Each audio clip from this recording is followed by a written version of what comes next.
Operation Sindoor வெற்றிகரமாக முடிந்திருக்கக்கூடிய நிலையில் அதில் பங்கெடுத்த முப்படைகளுக்கு பிரதமர் நரேந்திர மோடி பாராட்டுகளை தெரிவித்திருக்கிறார். அதோடு நாளை அனைத்து கட்சி கூட்டம் நடைபெற இருக்கக்கூடிய நிலையில் அதற்கான அழைப்பை மத்திய அரசு விடுத்திருக்கிறது.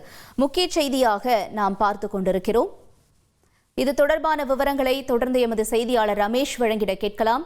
ரமேஷ்குமார், வணக்கம். இப்ப இந்த நிலையில அனைத்து கட்சி கூட்டம் என்பது எந்த அளவிற்கு முக்கியத்துவம் வாய்ந்ததாக பார்க்கப்படுகிறது? முழு விவரம் என்ன ரமேஷ்?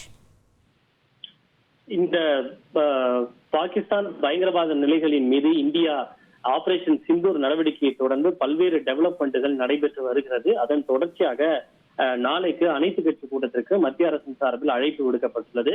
எப்படி பெஹல்காம் பயங்கரவாத தாக்குதல் நடந்து முடிந்த பிறகு அனைத்து கட்சி கூட்டத்தில் இந்த தாக்குதல் எப்படி நடத்தப்பட்டது, இந்தியா என்ன செய்ய போகிறது, யார் மீது தவறு இருக்கிறது என்பது எல்லாம் அனைத்து கட்சிகளுக்கும் விரிவாக எடுத்துரைக்கப்பட்டதோ அதே போல இந்த ஆபரேஷன் சிந்தூர் நடவடிக்கையும் முறைப்படி அனைத்து கட்சிகளுக்கும் எடுத்துரைக்கப்பட உள்ளது.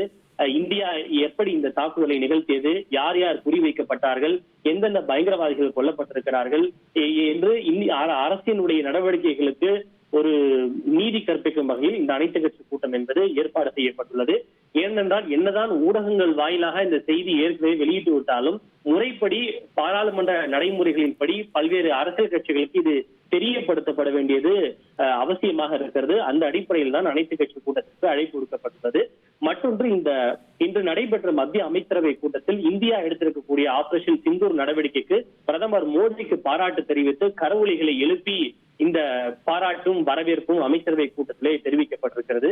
இது ஒரு புறம் இருக்க, இந்த ஆபரேஷன் சிந்தூர் நடவடிக்கையை தொடர்ந்து பாதுகாப்புத்துறை அமைச்சர் ராஜ்நாத் சிங் நிலைமையை நேரில் ஆய்வு செய்வதற்காக, பாதுகாப்பு விஷயங்களை உன்னிப்பாக கண்காணிப்பதற்காக உடனடியாக அவர் காஷ்மீர் செல்ல இருக்கிறார்.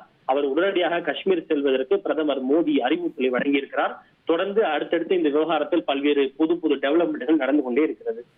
தகவல்களுக்கு நன்றி ரமேஷ். செய்திகளை உடனுக்குடன் தெரிந்து கொள்ள உடனே சப்ஸ்கிரைப் பண்ணுங்க.